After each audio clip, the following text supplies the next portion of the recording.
Salut tout le monde, bonsoir, bonsoir, salam alaikum, j'espère que vous allez bien. Comment dire, je vous fais donc part de mes salutations pour cette chronique exceptionnelle mercredi soir, donc avancé, ça a été prévu donc vendredi, on a dû avancer et j'ai avec moi Cohen, bien sûr. Alors, votre micro, Monsieur Cohen, on vous entend pas. C'est- Voilà. Donc voilà, vendredi, j'ai une émission assez importante avec le général de Laval et Tariq Ramadan. Donc on a déplacé la soirée la vidéo pour ce soir et c'est exceptionnel. Voilà. Voilà les amis, donc comme d'habitude, c'est diffusé en multidiffusion, YouTube, Facebook, Twitter, toutes ces plateformes. Les amis, pour celles et ceux qui veulent participer, comme d'habitude, vous faites la demande sur Twitter ou sur TikTok. Sur les autres plateformes, je vous mettrai le lien.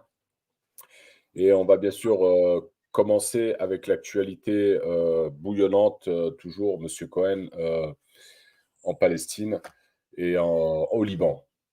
Oui, alors ça s'est accéléré il y a quelques jours, 3, 4 jours. Bon, c'est pas encore, disons, la guerre avec tous les moyens, parce que pour le moment, les Israéliens euh, refusent ou s'abstiennent d'envoyer leurs troupes, mais ils bombardent assez massivement. Apparemment, ils ont dû préparer leur coup parce que, enfin, d'après les informations que j'ai, il y a des dizaines, sinon des centaines de cibles qui ont été bombardées depuis 3, 4 jours, donc probablement déjà fixées à l'avance. Euh, et probablement aussi que, puisqu'ils ont touché pas mal de gens réunis dans des lieux secrets ou même dans des bunkers, donc apparemment le fait d'avoir pénétré leurs moyens de communication avec les fameux beepers ou je sais pas quoi, enfin voilà, donc ça a dû ils ont dû préparer, connaître les emplacements, etc. Jusqu'à présent, ce qui peut être un peu surprenant, je ne sais pas, disons, le Hezbollah ne répond pas de manière, enfin, qu'on aurait attendu de sa part. Voilà. C'est-à-dire, il a continué à bombarder comme avant. Ce matin, il y a eu un missile envoyé sur Tel Aviv. Apparemment, il devait viser une base ou quelque chose comme ça, mais il n'a pas touché sa cible. Enfin, en tout cas, il a été désintégré. Et donc, je sais pas moi, enfin, on aurait attendu peut-être une centaine de missiles à la place d'un seul, c'est-à-dire pour saturer les défenses, comme on dit. Et donc, apparemment, le Hezbollah se maintient, enfin, à une certaine réserve. Voilà, bon, enfin, en tout cas, il ne répond pas avec tous les moyens qu'on lui attribue et qu'on connaît d'ailleurs. Notamment, moi, j'avais évoqué dans une de nos vidéos la possibilité pour le Hezbollah, par exemple, de bombarder les installations énergétiques qui se trouvent au nord de Haïfa, donc à sa portée. Alors, est-ce que le Hezbollah pratique une retenue particulière pour ne pas provoquer des destructions massives de Beyrouth, etc., ou les ponts, par exemple, les autoroutes au Liban? Voilà, c'est très difficile. On n'arrive pas à voir. En tout cas, les Israéliens bombardent massivement. Enfin, il y a hier où il y a eu 500 morts au Liban. Donc, c'est vraiment. Enfin, si ça continue comme ça, on ne va pas être loin de Gaza, disons. Et voilà, la situation est telle qu'on peut la décrire aujourd'hui, c'est-à-dire parce que bon, s'il n'y a pas d'invasion terrestre, c'est très problématique une invasion terrestre, mais enfin, s'il n'y a pas d'invasion terrestre, ça veut dire que les Israéliens renonceraient à occuper le sud Liban et à exercer une pression telle sur le Hezbollah qu'il cède. En fait, pourquoi le Hezbollah est entré dans une sorte de conflit avec Israël? Le Hezbollah est entré en conflit le 8 ou 9 octobre, lorsque les Israéliens ont commencé à bombarder Gaza. Le Hezbollah ne veut pas de guerre avec Israël. Le Hezbollah a toujours déclaré qu'il cesserait toute activité lorsqu'il y aura un cessez-le-feu à Gaza. Voilà. Donc, si on veut arrêter la guerre à Gaza, il faut qu'elle s'arrête. Si on veut arrêter la guerre au Liban, il faut qu'elle s'arrête à Gaza. Voilà. Et d'ailleurs, la même chose pour les Houthis. Et donc, finalement, enfin, tout cela se tient. Et bon, Netanyahou ne veut pas arrêter la guerre à Gaza. D'abord parce qu'il pense que malgré les sacrifices, ça peut être payant à long terme. Et deuxièmement, surtout parce qu'il risque de voir son gouvernement tomber. Et donc, il continue et ils ont jugé utile ou opportun de lancer ces bombardements massifs, apparemment ciblés, très ciblés, mais qui tuent pas mal de civils aussi, pas comme à Gaza, je crois quand même. Parce qu'à Gaza, les destructions d'immeubles, d'hôpitaux, etc., sont terribles. Et donc, voilà, on se trouve dans une situation. Moi, voilà, personnellement, je ne crois pas qu'il y aura une intervention étrangère, c'est-à-dire d'un pays étranger. Les Houthis, peut-être, enfin, certainement, ils vont participer à quelque chose, mais ni la Turquie ni l'Iran ne feront quelque chose. Voilà. Et donc, malheureusement, ils laisseront le Hezbollah face à Israël. Et jusqu'à présent, juste pour le répéter, parce que on sait que le Hezbollah possède des dizaines de milliers de missiles, peut-être 100 000, peut-être 120 000, peut-être plus. Et pour le moment, on ne voit pas de réaction massive de la part du Hezbollah, peut-être parce qu'il ne veut pas déclencher une guerre totale qui détruirait en grande partie le Liban. Voilà ce que je peux dire au 4e jour de la guerre ou au 5e jour. Voilà. Oui, alors il y a une première réaction, du moins, comment dirais-je, il y a le chef des armées, donc c'est tombé là tout à l'heure sur le Monde, le chef des armées, de l'armée israélienne, pardon, qui aurait dit à ses soldats de se préparer à une possible entrée au Liban. Oui, mais ça peut être, comment dire, ça veut rien dire. Voilà. C'est-à-dire, ça peut être une espèce de menace, enfin, je veux dire, de menace vis-à-vis du Hezbollah pour lui dire, bon, voilà, il faut négocier, voilà. Il faut négocier un accord de cessez-le-feu. Donc, c'est une façon de mettre la pression. Mais c'est pas évident pour les Israéliens parce que en 2006, ils ont subi un cuisant échec. Et comme l'armée israélienne n'est pas dans sa meilleure forme aujourd'hui, l'armée est épuisée et que les guérilleros du Hezbollah connaissent bien le terrain. Vous savez, si aujourd'hui le sud Liban n'est pas israélien, c'est grâce au Hezbollah. Entre 1982 et 2000, les Israéliens avaient installé des bases, ils avaient créé une armée de collaborateurs qu'on appelait à l'époque l'armée du Sud-Liban.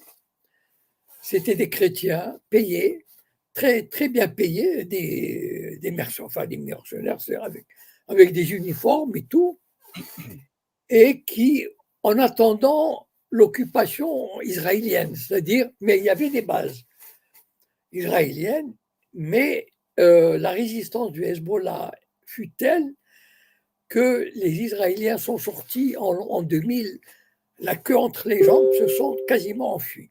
Voilà. Et en 2006, ils ont reçu une bonne leçon. Et donc, moi, je serais surpris, à moins qu'ils considèrent que les bombardements auront été d'une efficacité telle qu'ils auraient, mettons, éliminé 50% ou 60% du Hezbollah, de la force du Hezbollah. Mais ça peut être comment dire, une manœuvre de dissuasion. Voilà. Genre, attention, on va intervenir. Voilà, alors, Monsieur Cohen, alors les amis, avant de vous donner la parole, j'ai deux personnes sur YouTube qui n'ont pas leur micro connecté, donc essayez de vous connecter par rapport à votre micro et puis je vous donnerai la parole. Sur TikTok, j'arrive vers vous. Et donc la situation aussi, elle a provoqué, Monsieur Cohen, 90 000 personnes qui ont été déplacées. Oui.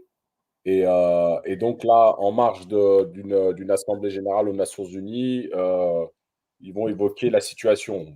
Bon, on connaît ces assemblées générales aux Nations Unies. Ils évoquent souvent les situations, mais derrière, il n'y a rien qui aboutit. Oui, oui, malheureusement. Vous savez, j'ai entendu aujourd'hui sur ma chaîne préférée américaine qui s'appelle Judging Freedom, Judge Freedom. Alors, j'ai appris qu'on pouvait demander à YouTube une traduction simultanée. Je ne savais pas. Mais enfin, donc, j'invite les personnes qui. Il y a vraiment des personnes très intéressantes, des analystes très intéressants qui passent sur cette chaîne. Donc, on peut avoir une traduction. Et j'étais surpris d'entendre quelqu'un aujourd'hui évoquer avec beaucoup d'émotion l'intervention du roi de Jordanie, qui est un laquais de l'impérialisme. Enfin, je veux dire, s'il y a un laquais de l'impérialisme et de l'axe américano-sioniste, c'est le roi de Jordanie. Vraiment. Alors là, il n'y a pas plus laquais que lui. Mais il a fait un discours qui a impressionné l'observateur américain. Bon, j'étais quand même assez surpris. Je me suis dit, comment il a pu croire. Bon, voilà, beaucoup d'émotions dans la voix et tout. Et donc, bien sûr, il y aura des discours. Mais bon, même Joe Biden a dit que la seule solution doit passer par les deux États. Enfin, c'est la tarte à la crème qu'on nous resserre, etc. Netanyahou va y aller. Finalement, il va y aller parce que il hésitait à y aller parce que, en fait, d'après la chaîne américaine, justement, il avait peur, c'est-à-dire par précaution, parce qu'il a un avion qui le mène directement à New York. Mais au cas où il y aurait une panne de l'avion, c'est jamais, et qu'il atterrisse dans un pays qui reconnaît la juridiction de la Cour pénale internationale, il peut risquer des choses, voilà. Mais finalement, il va y aller, donc il va affronter. Bon, comme on les connaît, les sionistes, ils n'ont honte de rien, ils n'ont peur de rien. Et il va y aller, il va provoquer en disant que, vous savez, il a dit que Netanyahou, enfin l'Israël n'a rien contre les Libanais, mais il en a contre les Hezbollah. En fait, ils s'en fichent pas mal. Je veux dire, s'il le faut, ils détruiront une bonne partie du Liban si vraiment le Hezbollah, par exemple, touchait des sites stratégiques israéliens. Donc voilà, l'ONU, il n'y a rien à attendre. Voilà.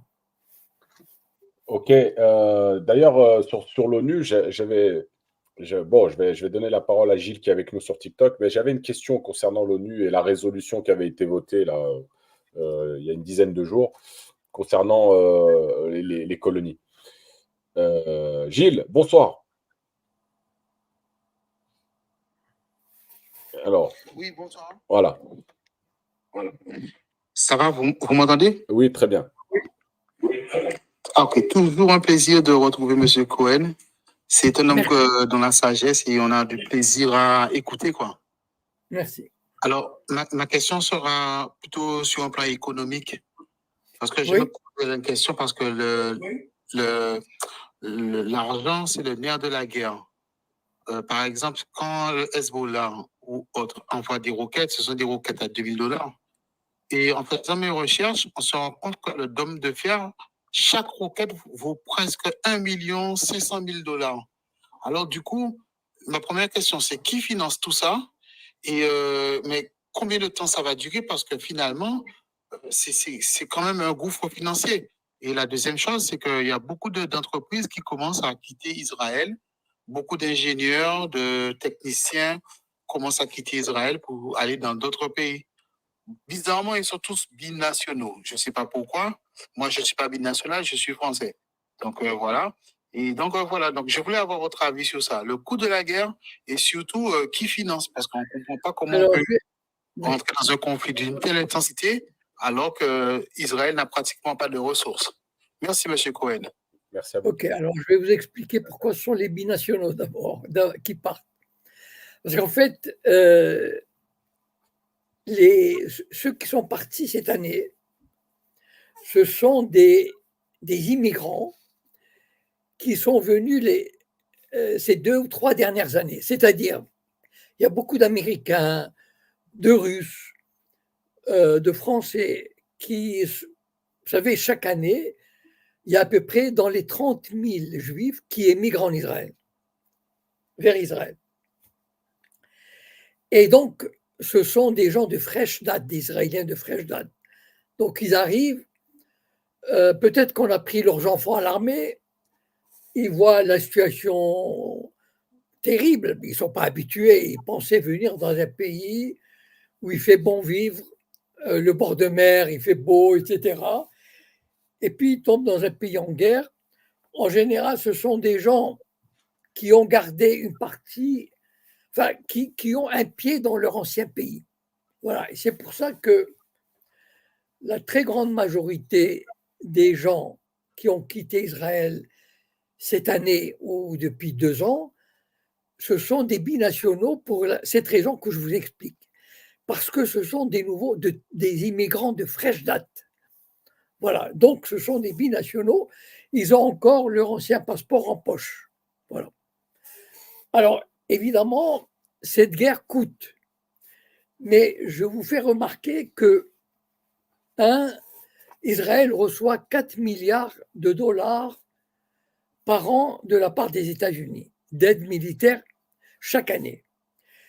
Pour vous donner une idée, si on devait, par exemple, si on comparait la population, c'est comme si la France recevait 45 à 50 milliards. Est-ce que vous réalisez l'importance de la somme que reçoit Israël par rapport à sa population? D'accord? C'est comme si la France recevait cadeau, d'accord? 45 à 50 milliards. Bon, déjà. Il y a quelques mois, au plus fort de la guerre de Gaza, les États-Unis ont envoyé une aide supplémentaire de 14 milliards de dollars. Bon. Sans compter, il y a eu des impôts aériens quasiment en continu. C'est-à-dire, chaque jour, il y avait ces avions cargo énormes qui ramenaient du matériel. Voilà.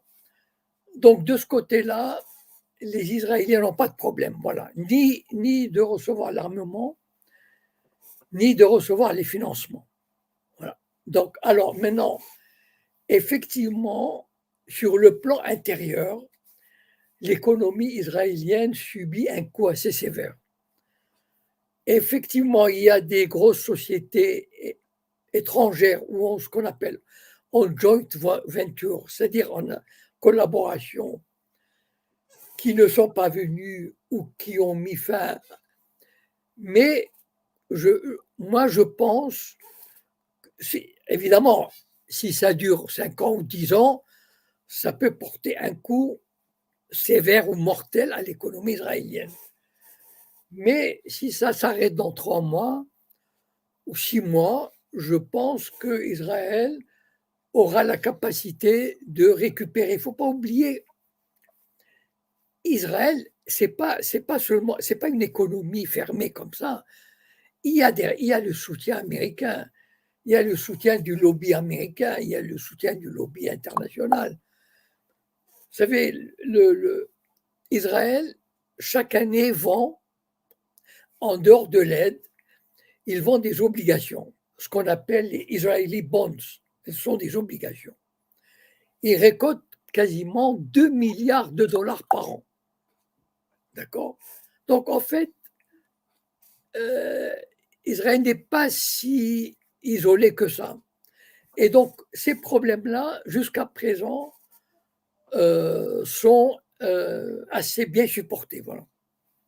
Pourvu que ça ne dure pas des années, bien sûr.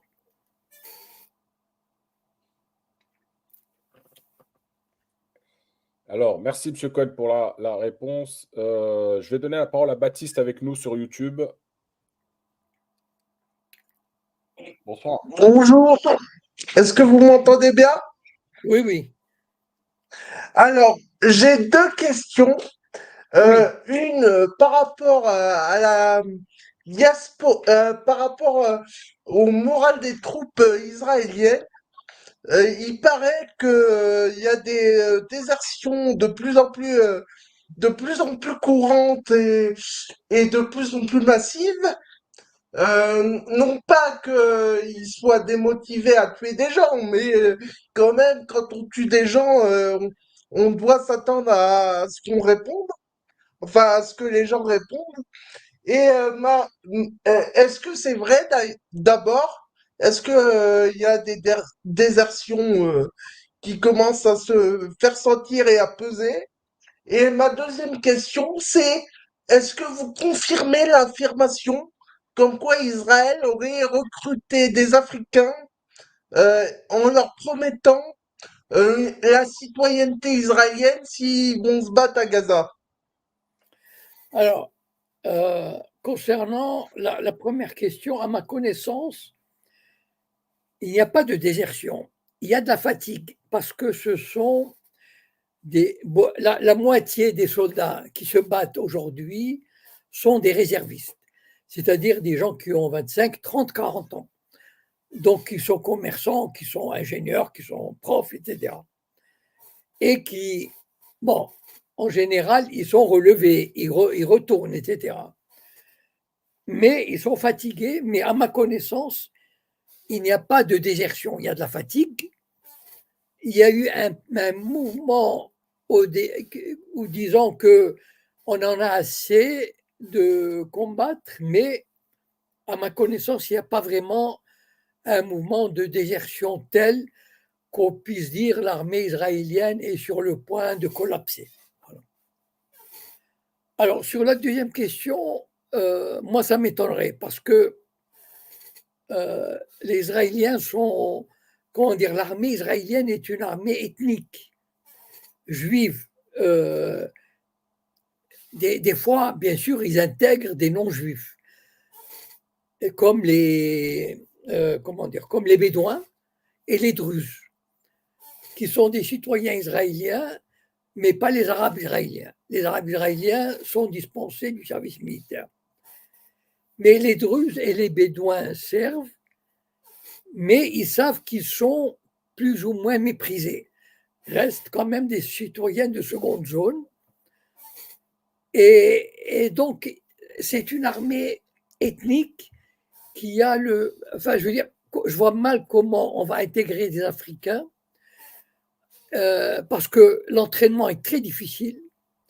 Comment on va les combiner avec les Israéliens voilà, je ne sais pas, j'ai vu l'information, mais je ne peux pas la confirmer et cela m'étonnerait. Voilà. Alors, j'avais une troisième question, est-ce que je peux ou pas? C'est Ouari qui décide. Allez-y, Wari. allez-y, Baptiste. Alors, oui. Donc, par rapport à l'Europe, enfin au nationalisme français, est-ce que vous avez vu la dernière intervention de Pierre-Yves Rougeron, qui dit en somme que l'attaque du Liban n'est pas si grave que ça et que voilà, en somme, c'est des Arabes et donc c'est pas une attaque terroriste, quoi. Et est-ce que vous pensez qu'ils le tiennent à la manière un peu d'Epstein? Parce qu'on sait qu'il est allé beaucoup en Asie, ce souverainiste de pacotille, et il a de la famille en Asie et tout. Donc deux, trois photos avec au Cambodge, ça pourrait servir, quoi. Parce que Non, pour être un larbin à ce point-là, c'est incroyable. non, c'est pas un larbin. Enfin, moi, je suis Pierre-Yves Rougeron, j'aime bien l'écouter. Il se trouve que, voilà, Pierre-Yves Rougeron, d'abord, à mon avis, on ne peut pas faire du chantage sur lui parce que ce n'est pas le genre de mec à se laisser aller dans ce genre de situation, à mon avis. Hein. C'est quelqu'un de vraiment droit, qui a des valeurs, etc. Et ce n'est pas quelqu'un qui va se soumettre à un chantage, mais il a une vision. D'ailleurs, il est très copain avec Goldnadel. Ça veut tout dire. Hein. C'est-à-dire, Pierre-Yves Rougeron, il aime le nationalisme. Il aime le nationalisme fort. C'est-à-dire, il admire pas, il admire les nationalistes. Et le nationalisme israélien, il adore, il aimerait que la France fasse comme ça. C'est-à-dire un nationalisme patriotique, guerrier, intransigeant, qui écrase l'ennemi. Et c'est ce qu'il admire. Il n'a pas une admiration spécifique pour le, comment dire, pour les juifs, mais disons, ce nationalisme, il le trouve séduisant et il aimerait le même nationalisme pour son pays, pour la France. Et c'est pour ça qu'il prend fait et cause pour le nationalisme israélien. C'est-à-dire qu'il a une vision un peu, disons, réaliste, c'est-à-dire qu'Israël se défend et qu'il a raison de se défendre, d'après son point de vue. Hein. Il a raison de se défendre par tous les moyens et basta. Voilà. Ok, merci M. Cohen. Alors, j'ai pas mal de monde qui demande la parole, donc comme d'habitude, essayez d'être concis, s'il vous plaît. Je vais aller d'abord sur Twitter et je reviendrai sur TikTok et YouTube. Nehla Issa, bonsoir. Votre micro. Oui, bonsoir, Monsieur Cohen. Bonsoir. Alors, oui, on voit bien ce qui se passe dans le sud Liban avec l'attaque de l'État terroriste israélien. Mais pour moi, je dis que le Liban combat pas seulement Israël, le Liban combat les États-Unis, qui fait peur à l'Europe aussi. Mais il y a une question qui me taraude. À votre avis, est-ce que l'Iran a abandonné le Hezbollah? Non, ce n'est pas une question d'abandonner, parce que je suis sûr qu'il lui fournit tout l'armement, le financement, etc., dont il a besoin. Mais entre fournir l'armement et intervenir militairement, il y a un pas qu'on ne peut pas. C'est comme j'ai expliqué déjà, l'Iran, l'État iranien, il a d'autres soucis, il a des exigences. Donc, même s'il a une sympathie totale et qui voudrait ne pas lâcher le Hezbollah, bien sûr, il ne le lâchera pas, mais il ne peut pas non plus jouer son va-tout dans une guerre enfin, qui lui coûtera très cher. Voilà. Parce qu'il ne faut pas oublier une chose, si l'Iran intervient, ça veut dire que les Américains interviennent. Voilà. Ça a été dit clairement. Et donc, toute la puissance américaine est là. Voilà. Donc, l'Iran le sait, et c'est pour ça qu'il se dit, bon, je vais probablement toucher Israël avec des missiles, mais l'attaque, il ne faut pas oublier que les États-Unis ont des dizaines de navires là-bas, des 2 ou 3 porte-avions avec des milliers de missiles de croisière qui peuvent faire des dégâts monstrueux. Donc l'Iran, sans abandonner le Hezbollah, il a des, comment dire, il tient aux intérêts de son État. Il ne peut pas jouer son État pour le Hezbollah. Donc, c'est pas un abandon, c'est pas une trahison. Mais l'Iran, en tant qu'État, ne peut pas se permettre de payer un prix très lourd qui risquerait de l'affaiblir pour longtemps. Et donc, même le Hezbollah ne voudrait pas d'un Iran affaibli et meurtri. Voilà, je reviens donc sur TikTok. Il y avait plusieurs intervenants. Et essayez de bien rester sur le sujet, s'il vous plaît. Alors, Samy.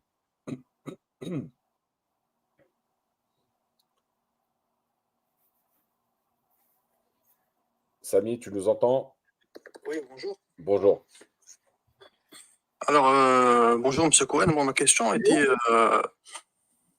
dans la région, les 2 grandes puissances arabes qui se trouvent autour du conflit entre Gaza et le sud Liban, les 2 plus grandes, le plus grand pays arabe, c'est l'Égypte et l'Arabie Saoudite. Oui.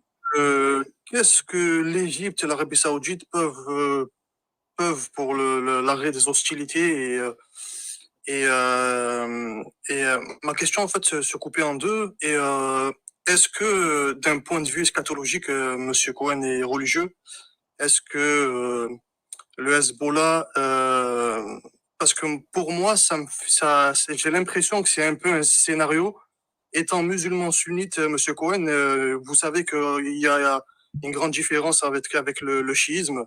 Oui. Donc, le chiisme représente le Hezbollah, mais n'est pas le représentant des sunnites. Donc, j'ai l'impression un petit peu aussi que ça peut être, c'est mon impression, que ça peut être un petit peu un scénario aussi entre le Hamas et le Hezbollah de ce qui s'est passé dernièrement. Donc voilà. Excusez-moi, je n'ai pas compris la question. Est-ce qu'il y a une question? Alors, ma première question, est-ce que Oui. l'Arabie Saoudite et l'Égypte peuvent jouer un rôle dans l'arrêt des hostilités? Et ma deuxième question, c'est est-ce que ça pourrait être je vais être un petit peu complotiste dans la question, mais Oui. est-ce que ça pourrait être un scénario avec des représentants chiites qui seraient peut-être à la solde d'Israël pour créer ce conflit-là et continuer ce conflit afin que Israël puisse continuer son expansion. Voilà.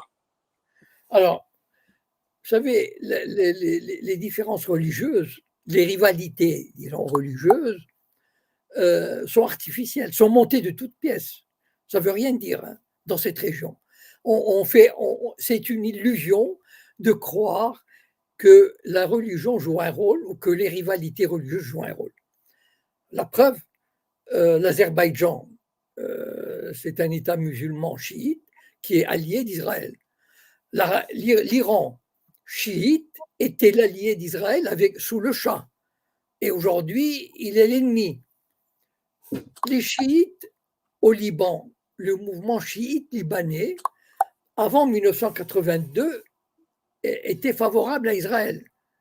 Donc, ça n'a rien à voir. Enfin, on monte quand ça nous arrange. Mais en fait, la religion ne joue pratiquement aucun rôle. Voilà. Et les États ne se déterminent pas en fonction d'un critère religieux. Voilà. Alors, l'Arabie saoudite et l'Égypte ne feront rien. Pourquoi? Parce que d'abord, ce sont des alliés des Américains, d'une part, et deuxièmement, l'Égypte a signé un traité de paix avec Israël. Enfin, ça ne l'empêcherait pas éventuellement de dénoncer le traité. Mais l'Arabie saoudite ne peut pas prendre le risque. L'Égypte est financée et tenue comment dire, est tenue à bras ouverts par l'Arabie saoudite et l'Amérique. Et donc, elle ne bougerait pas. Le régime égyptien n'a pas intérêt à se lancer dans l'aventure. Voilà. Et l'Arabie saoudite n'a pas du tout envie de provoquer ni l'Amérique ni Israël, parce qu'il pourrait le payer très cher. Voilà. C'est-à-dire, il pourrait y avoir un raid sur le palais royal ou quelque chose comme ça. Donc ce sont des États qui, malgré leur discours, tout à l'heure j'ai évoqué le discours du roi de Jordanie, donc malgré leur discours, ils se tiennent à carreau. Et d'ailleurs, la Syrie aussi, hein, malgré son discours, se tient à carreau. Donc, ce sont des pays, des États qui n'ont pas envie, contrairement à l'Iran. L'Iran aide, on sait qu'il aide le Hezbollah, alors que ni l'Arabie saoudite, ni l'Égypte, ni la Turquie n'aident le Hezbollah, par exemple. Alors, la deuxième question, c'était… Oui, donc je crois avoir répondu indirectement, enfin, sur le plan de… La religion ne joue pas vraiment de rôle, voilà. Très bien. Je vais donner la parole sur YouTube. Je reviendrai après sur X et TikTok. N'hésitez pas, hein, les amis, ceux qui veulent monter. Par contre, l'émission se termine ce soir dans 25 minutes, comme prévu, 1 heure d'émission ce soir avec M. Cohen. Donc, c'est Loudi qui est avec nous sur YouTube. Salut, bonsoir, merci Altitude. Le bonjour à Farid Abelgoul. Et donc, une question, je vais essayer d'être le plus concis possible pour Monsieur Jacob Cohen. Bonsoir, monsieur. Mes salutations à Loudi, dont je suis assidûment son émission du samedi qui est passée à vendredi. Voilà. Bah, merci beaucoup, monsieur Cohen. Donc, je vais essayer d'être le plus précis possible. Oui. Il y a eu beaucoup de guerres au Moyen-Orient où les États-Unis et la communauté internationale est intervenue pour apporter la démocratie, l'Irak, la Syrie, l'Afghanistan, la Libye. Aujourd'hui, en fait, souvent le prétexte, c'était des femmes et des enfants meurent là-bas. Donc, il faut absolument intervenir. Et aujourd'hui, on voit que à Gaza, des femmes et des enfants meurent. Au Liban, actuellement, énormément de civils meurent, y compris des femmes et des enfants. Et moi, ma question, c'était sur l'hypocrisie de l'ONU et de la communauté internationale. Alors que des femmes et des enfants meurent, pourquoi une armée ne se déploie pas pour stopper Israël? Et surtout cette hypocrisie autour de je connais comment dire le projet du Grand Israël, vous connaissez le projet du Grand Israël qui est une guerre de colonisation en fait, et on voit qu'on nous avait dit qu'il était question uniquement de pacifier la bande de Gaza, et puis maintenant il est question de coloniser la bande de Gaza et d'y installer des familles israéliennes. Pareil pour le Liban, ça parle déjà sur les télés israéliennes au sud Liban en tout cas d'installer des familles israéliennes sur place, histoire de faire, comment dire, une bande de sécurité. Ma question, c'est sur l'hypocrisie de la communauté internationale. Comme vous avez dit, en fait, il va pas y avoir d'intervention extérieure, comme il n'y a pas eu d'intervention extérieure pour les Palestiniens. Il va pas y en avoir, je pense, aussi pour le Liban, sauf si ça rentre vraiment en guerre ouverte avec l'Iran. Est-ce que vous pourriez valider ou invalider le fait que la communauté internationale est parfaitement au courant de ce projet de colonisation du Grand Israël, et donc nous sommes dans une hypocrisie complète? Alors, sur l'hypocrisie des relations internationales, il n'y a pas photo. Enfin, ça a toujours fonctionné comme ça. C'est-à-dire que les relations internationales n'ont jamais obéi à des principes, soit de religion, soit d'économie, soit de solidarité. En fait, on les invoque ou joue tout simplement du droit international. C'est-à-dire on invoque tout ça uniquement quand ça nous arrange, quand ça arrange l'État. Alors, juste deux citations. Il y a quelqu'un qui avait dit les États sont des monstres froids et les États n'ont pas d'amis, ils n'ont que des intérêts. Et donc, mais ça, comment dire, de mémoire d'homme, disons, si on fait un rapide tour d'horizon des 3000 ans qu'on a vécu, ça veut dire à partir des Perses, etc., il n'y a eu que des guerres et c'est le cynisme qui l'a toujours emporté. Voilà. Et donc, et c'est pour ça qu'il n'y a rien à attendre aujourd'hui comme hier et comme avant-hier. La différence, c'est qu'aujourd'hui, ce qu'on oublie, c'est que, je voudrais dire qu'Israël est devenu, par la force des choses, un acteur majeur avec lequel il faut compter. Voilà. Et donc, on le respecte. On le respecte, ça veut dire on a peur, ou bien on sait qu'on ne peut pas l'affronter directement, ou qu'il vaut mieux pas, etc. Et il a acquis ce statut à partir des années 60, lorsque d'abord il a eu la bombe atomique, des sous-marins pour les transporter, et puis la guerre victorieuse de 67 et de 73, et sa volonté affirmée depuis 1947 de ne jamais laisser le nationalisme palestinien créer son État. Et ça, c'est un fait. Aujourd'hui, quand on parle de deux États, c'est une arnaque. Et donc, vu tous ces éléments, que les pays le veuillent ou non, que la Turquie le veuille ou non, que l'Iran le veuille ou non, Israël est une puissance. Regarde, par exemple, je vous donne un exemple. La Russie, elle a repris pied au Moyen-Orient grâce à la Syrie. La Russie a une base, la seule base en Méditerranée, à Tartous, en Syrie. Bien. Or, la Russie avait de très bons rapports avec Israël. Netanyahou allait à Moscou 2 à 3 fois par an, jusqu'avant octobre. Et donc, Israël et la Russie se sont entendus qu'Israël peut bombarder la Syrie, mettons 1 ou 2 fois par semaine. Pas trop, mais quand même. Voilà. Et la Russie ne donne pas les moyens militaires nécessaires à la Syrie pour se défendre. Parce que la Russie estime qu'il y a un acteur qui est Israël au Moyen-Orient, et s'il veut avoir cette base, s'il veut avoir cette présence en Syrie, il vaut mieux ne pas trop chatouiller le monstre sioniste. Voilà. Et donc, en fait, c'est ça. Et puis, Israël a d'autres moyens. Il y a le chantage Epstein, il y a on sait, les services secrets le savent, le Mossad est capable de tout. Ça veut dire qu'ils sont d'un cynisme absolu. Ils ont participé à l'assassinat de Kennedy, autour au 11 septembre, et ça, à l'assassinat de 40 marins américains. Donc, ils savent qu'ils peuvent faire des dégâts monstrueux. Rien ne les arrête. Et donc, ces pays-là, ils se disent, il vaut mieux ne pas toucher. Voilà. Donc, ils peuvent parler, faire du baratin, mais ils n'iront jamais jusqu'à la confrontation militaire, économique, etc. Voilà. J'espère avoir répondu à votre question, Lodi. Alors, il est en bas avec nous, il pourra remonter tout à l'heure. Je reviens sur X où je vais redonner la parole à Nahla. Oui, bonsoir. Bonsoir.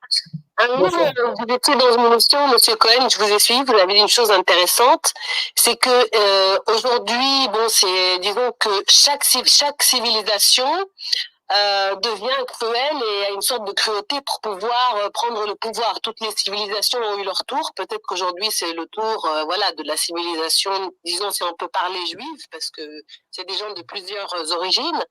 Oui. Mais est-ce que plus loin que ça, est-ce que les Anglo-Saxons ne veulent pas justement qu'il y ait cette paix entre les Juifs et les musulmans? Ça c'est premièrement.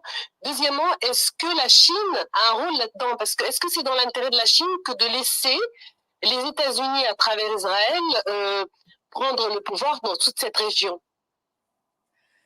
Vous savez, d'abord, je vous ferai remarquer que l'URSS avait une place très importante au Moyen-Orient dans les années 50 et 60. L'URSS était influente en Égypte, en Syrie, en Libye, en Irak. Vraiment, il y avait une influence soviétique colossale. Bon. Et aujourd'hui, il n'y est plus. La Chine essaye de revenir. Par exemple, la Chine a permis à l'Arabie saoudite et à l'Iran de reprendre contact et d'échanger des ambassadeurs.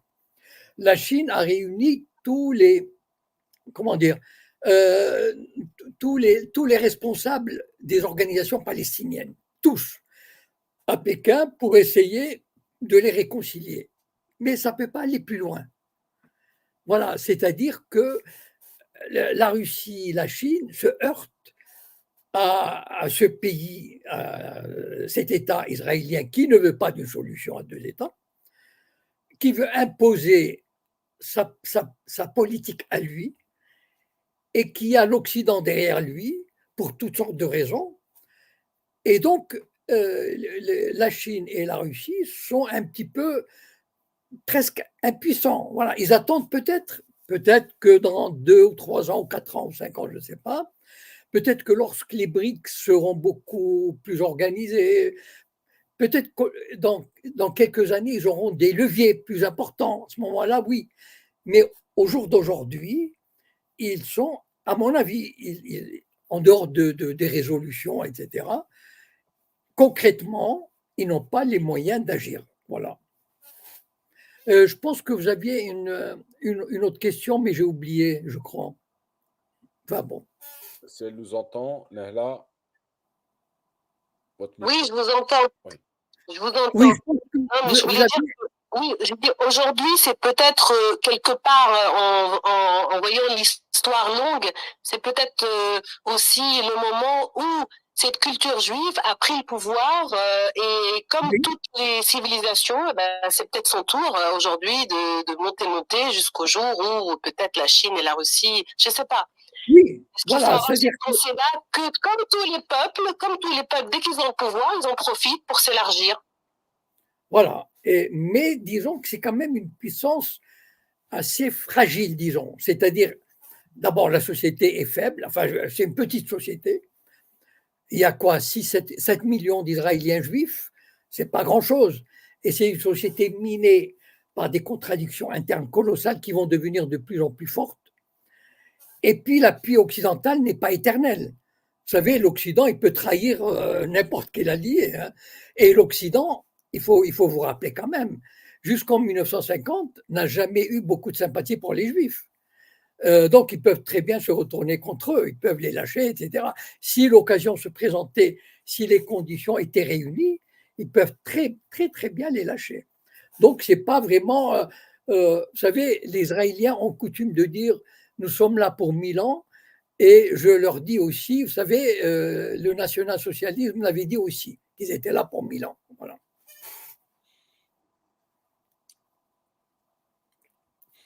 Alors, j'avais un intervenant sur TikTok, mais je crois qu'il a un petit problème de connexion.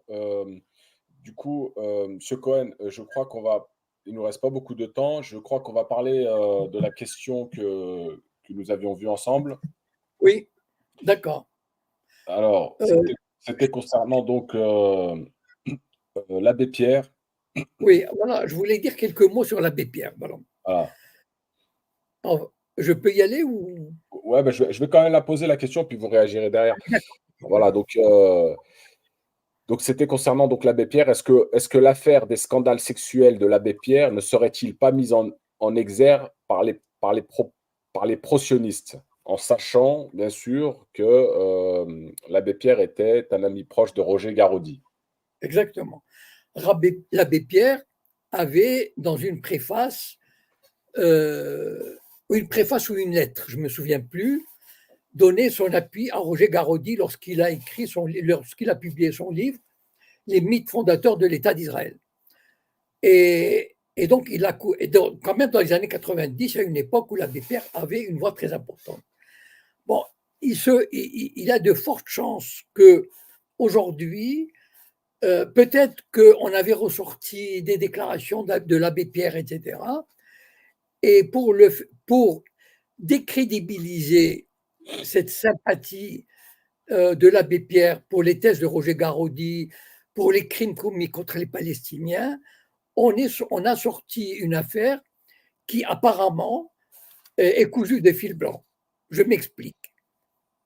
D'ailleurs, sur ce plan, je vous conseille de regarder la vidéo de Régis de Castelnau, qui est un avocat pour qui j'ai beaucoup d'estime et d'admiration.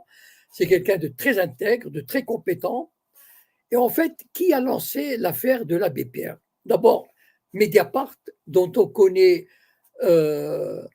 comment dire, les sympathies pour le système, qui sort les affaires qui arrangent le système, mais pas toutes les affaires. Et finalement, en fait, qu'a dit Régis de Castelnau. Et d'ailleurs, j'ai écouté cette vidéo de Mediapart. Qu'est-ce qu'on apprend? On apprend que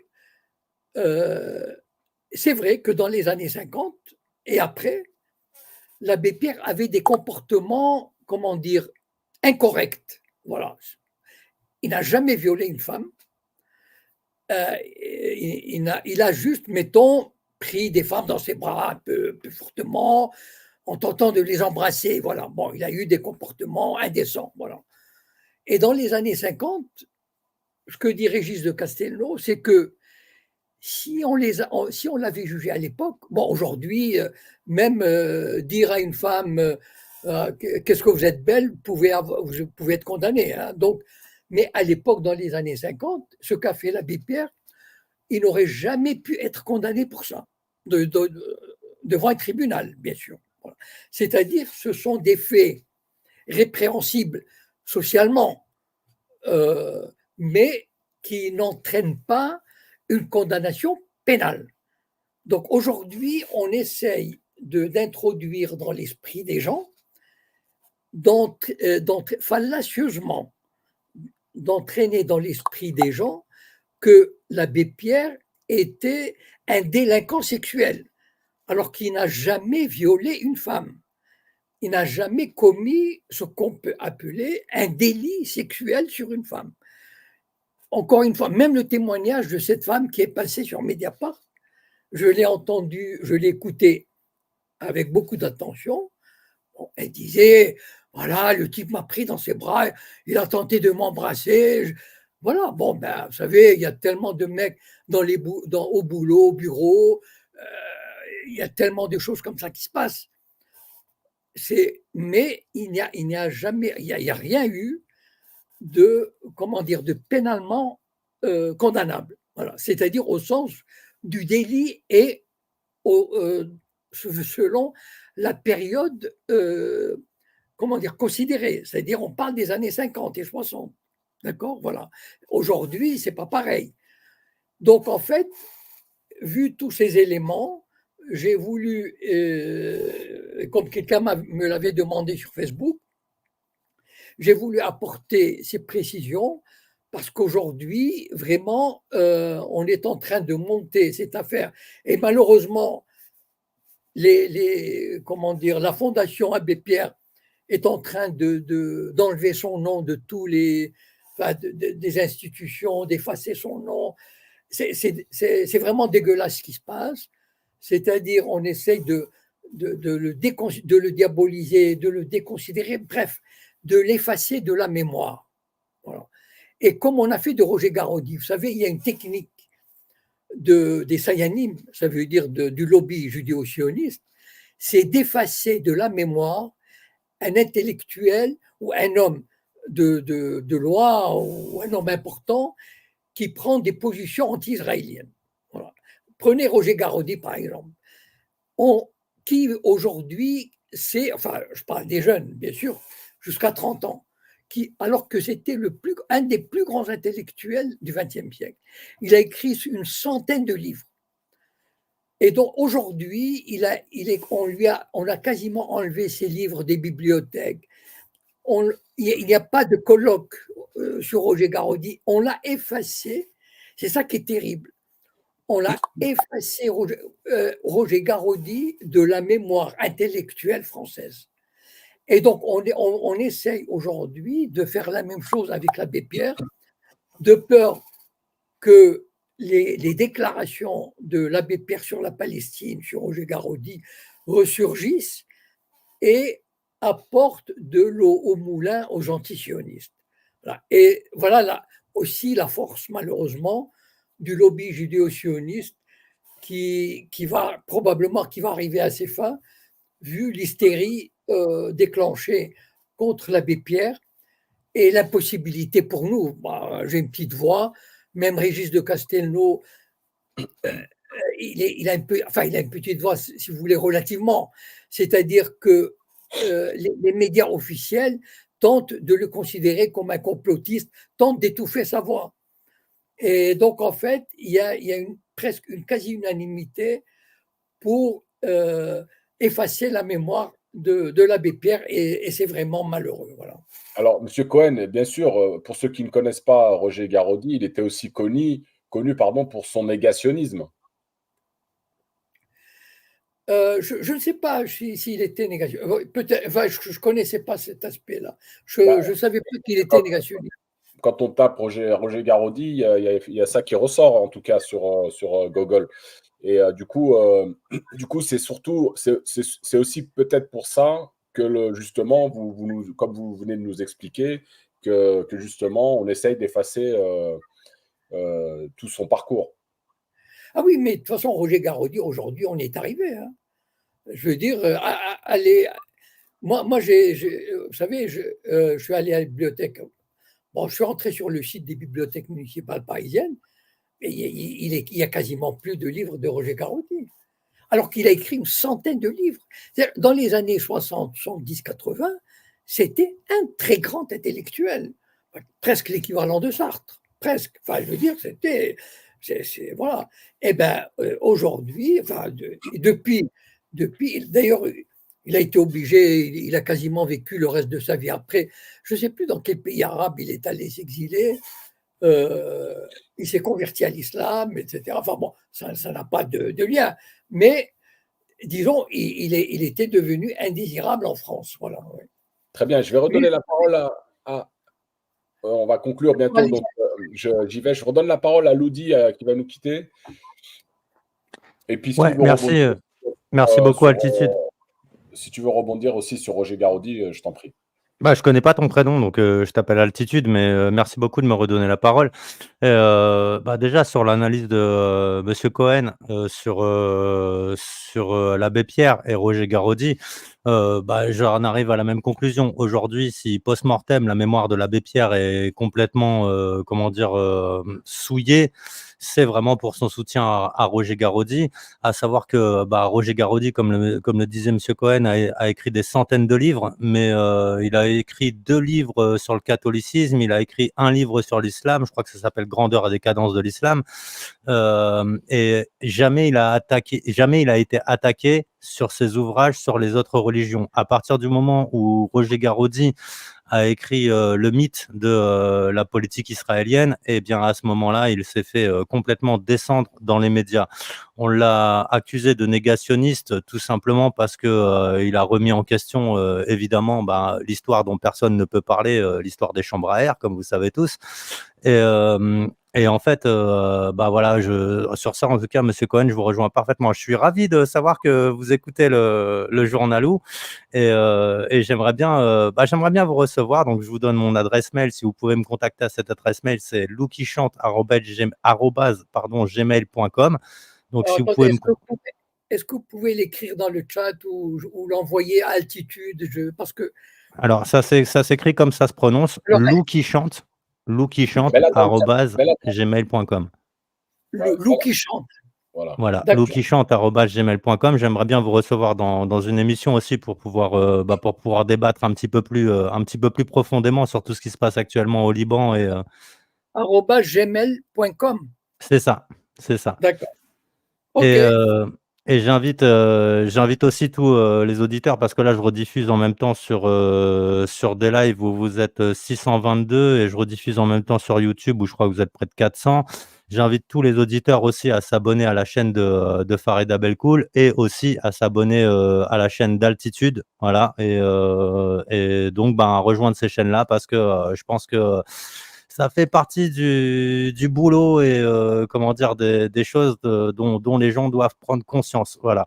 Je ne vais pas être plus long. Je vous laisse là pour ce soir. J'attends votre message, monsieur Cohen, et je serais vraiment très ravi de vous recevoir sur la chaîne. Et merci à Altitude et merci à Farida Belgoul qui un jour avait montré un fabuleux exemple de solidarité à l'époque où je faisais des directs un petit peu autour de la solidarité et elle avait réussi à trouver un appartement pour une personne qui était en galère, pour une mère de famille qui était en galère avec ses enfants. Et rien que pour ça, je salue vraiment l'initiative de Farida. Voilà, je vous laisse, je vous remercie beaucoup et bonne soirée à tous. Ciao. Merci. Merci à toi, Loudi. D'ailleurs, je salue tous tes abonnés et je précise aussi que tu as oublié de préciser, bien sûr, que la chronique avec Monsieur Cohen, elle a lieu tous les vendredis, donc à 19h30, depuis bientôt près de 2 ans, les amis. Donc, abonnez-vous à la chaîne Attitude ou celle de Jacob Cohen ou même celle de Farida, comme l'a dit Loudi.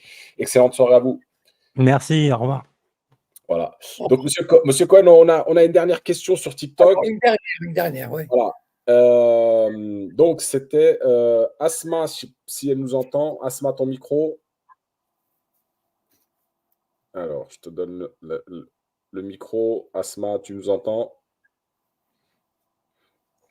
Voilà. Asma, tu nous entends? Non, malheureusement, elle a un souci de téléphone. Je vais redonner la parole à quelqu'un d'autre sur TikTok. C'est Fatah. Fatah, s'il nous entend, s'il arrive à prendre la parole. Non, bon, bah apparemment, il y a des problèmes techniques. Je reviens peut-être sur. Il y a Nehla qui est avec nous. Je redonne la main à Nehla sur Twitter. Et ce sera la dernière question. Oui, c'est encore moi, Monsieur Cohen. Je me suis souvenu de la question à laquelle vous n'avez pas répondu. C'était est-ce que les anglo-saxons qui ont le pouvoir, est-ce qu'ils ne veulent pas justement nourrir cette haine des juifs, des musulmans du Moyen-Orient pour justement garder le pouvoir?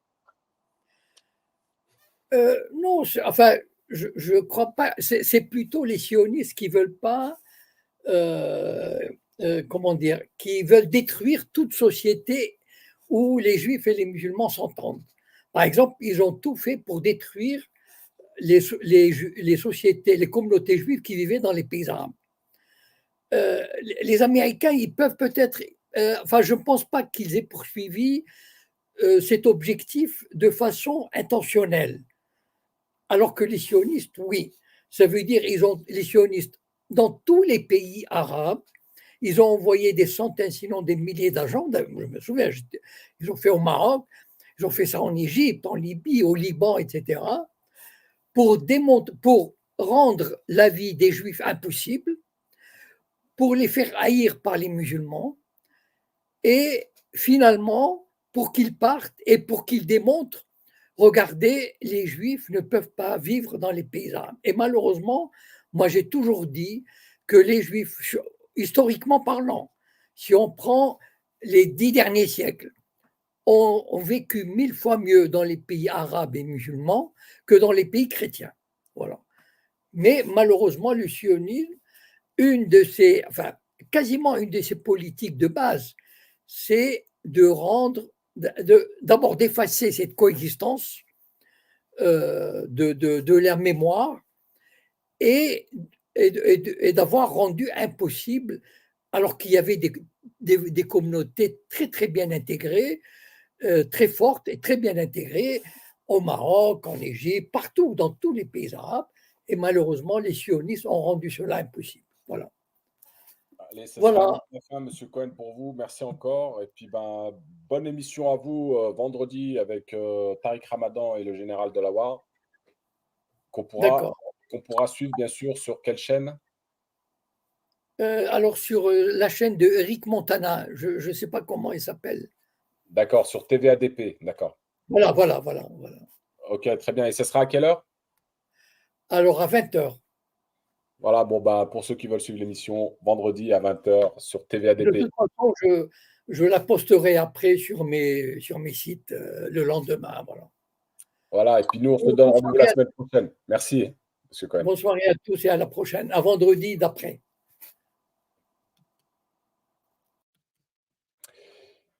Voilà les amis, donc merci d'avoir participé, suivi l'émission. Pour celles et ceux qui ont pris en cours, vous pouvez la retrouver largement sur